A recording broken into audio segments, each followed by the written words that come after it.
बात बताइए, आखिरी सवाल ले रहा हूं, आप अपनी पत्नी को प्रचार में क्यों नहीं लाए?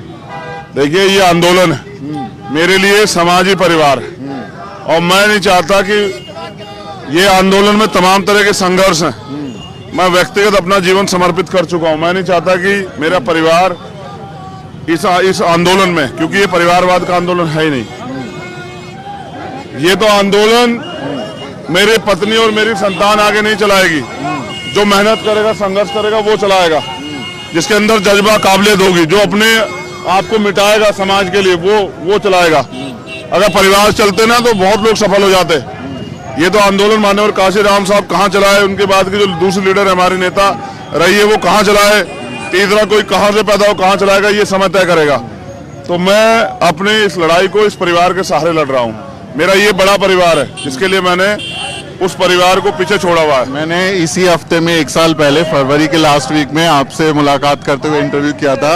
सवाल पूछा था, ब्याह करोगे? तो आप बोले थे करूंगा, बताऊंगा जब करूंगा। बताया नहीं। लोग कह रहे हैं कि छुपाने की क्या बात थी इसमें? छुपाने की बात नहीं है। मैं सिर्फ और सिर्फ अपने परिवार को इस राजनीति से दूर रखना चाहता हूँ। मैं नहीं चाहता मेरा परिवार इस राजनीति का शिकार।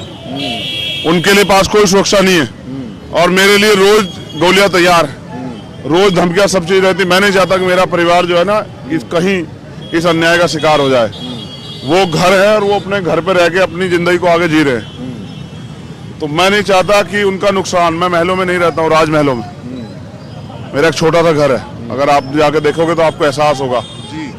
तो मैं नहीं चाहता कि जो लोग मुझे नुकसान पहुंचाना चाहते हैं, मुझे कमजोर करने के लिए मेरे परिवार को नुकसान पहुंचा दे, क्योंकि आदमी का परिवार की ताकत भी होती है, कमजोरी भी।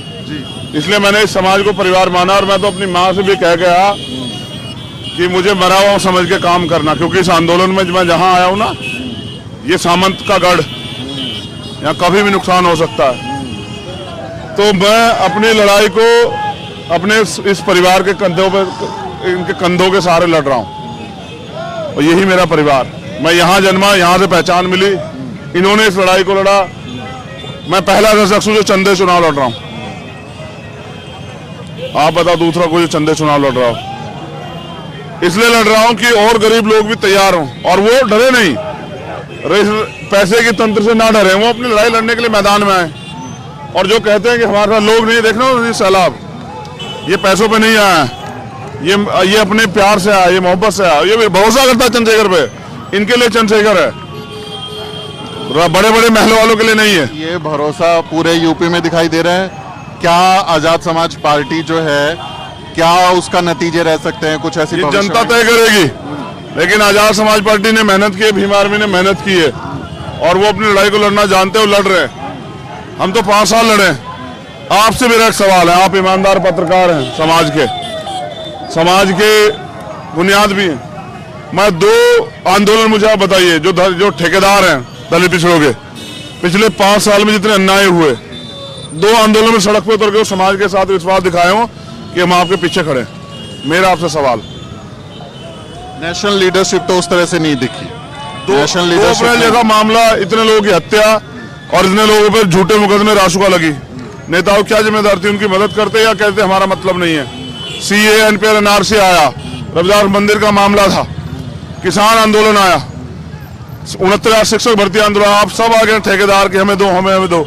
मैं पूछता हूँ, एक नेता इनके गरीबों के साथ खड़ा था क्या? तब चंद्रशेखर आजाद खड़ा था, आज भी चंद्रशेखर खड़ा, आगे भी चंद्रशेखर खड़ा रहेगा। अमीरों को ये मुसीबत होगी कि गरीब का बेटा आगे क्यों बढ़ रहा है?